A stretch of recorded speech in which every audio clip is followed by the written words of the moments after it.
So when I asked Pastor Matt what to do, he goes, just do whatever you want.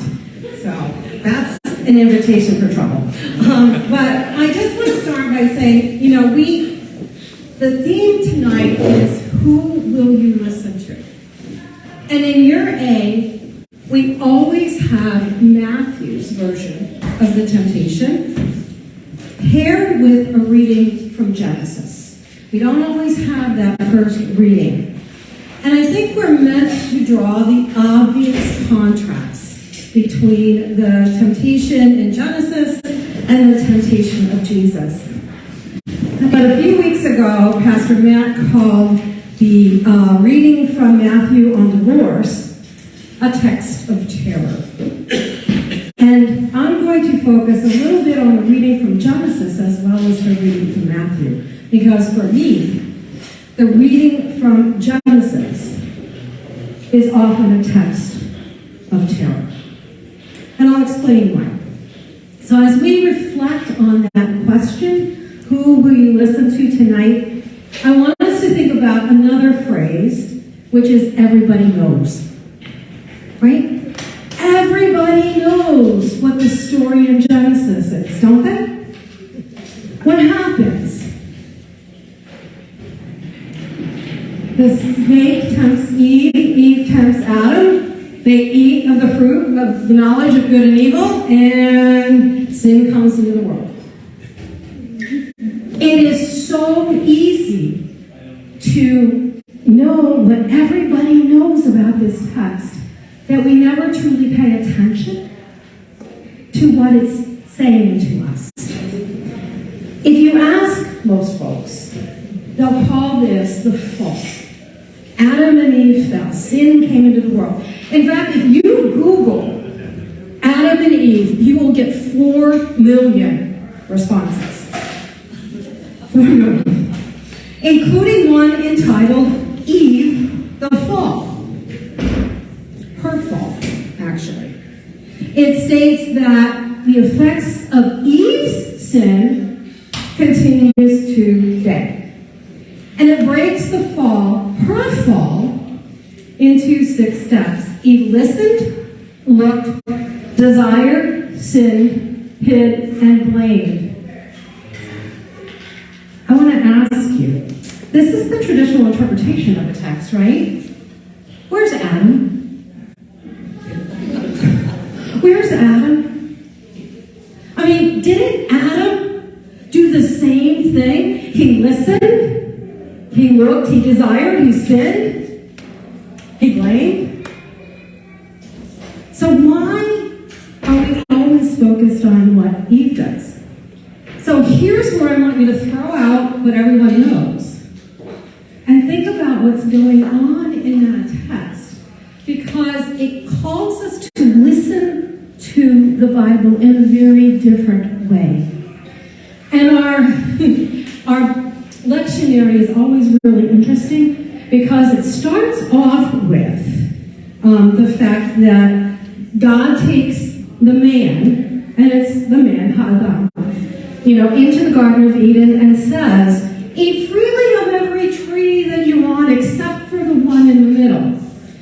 And then what it leaves out in our lectionary is that the man is alone and wants someone. So God creates a partner, and that partner is Eve, right? The female. The problem is that, did you notice something? The only person who hears what God says is who? Adam. Eve has not yet been created. And yet when it comes to the tempter tempting, Eve is the only one who says anything. She says, God told us we're not supposed to eat. If we eat, we'll die. And where is Adam in this story? He's right there with her. Eve is the only one who has a dialogue with the tempter. Adam is right there. And I've always wondered, how did she know what God said to the man before she was created. And the second thing is, why in the world is Adam silent? So looking at that text, like, who are you listening to? What's going on in here? Eve put up a fight, Adam didn't. And we're so used to that sense of Adam tempted Eve that we misread what happens in the text, which is that she takes the fruit. It's not an apple, it's just fruit. She eats and hands it to Adam, and Adam eats. Right? And in fact, if you go back to the Hebrew, it actually says he ate with her.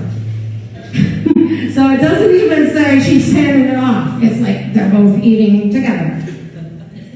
So the problem is that we have used and listened to this text, at least for me, in a very different way over the years than the Bible actually tells us. And so when I think about how we listen, I want to say, what do we do? How do we listen to not only the texts that we receive, but in every other way? How do we listen? How do we find God's voice in the midst of the noise all around us? It's hard to distinguish when God is talking to us because the noise from the world is so loud. And also, we have to remember that when we're tempted, we're not tempted with the bad things. That wouldn't be a temptation, right? We all know to say no to evil things, right? It's the good things that are the problem. The devil never, ever uses anything bad. What is the temptation in Genesis? It's you'll know good from evil. You'll be like God. And God doesn't want you to be that way. What is the temptation for Jesus that we just heard? Bread. You know. What's wrong with bread? What's wrong with feeding people? What's wrong with the proof of God's existence?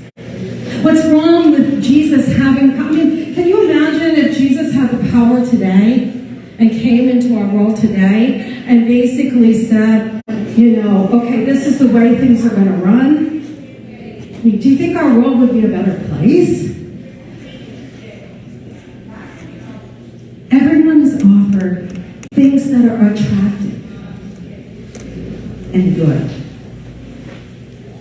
So just because the things that we are offered seem good can't be a way in which we can decide if we're hearing God's voice.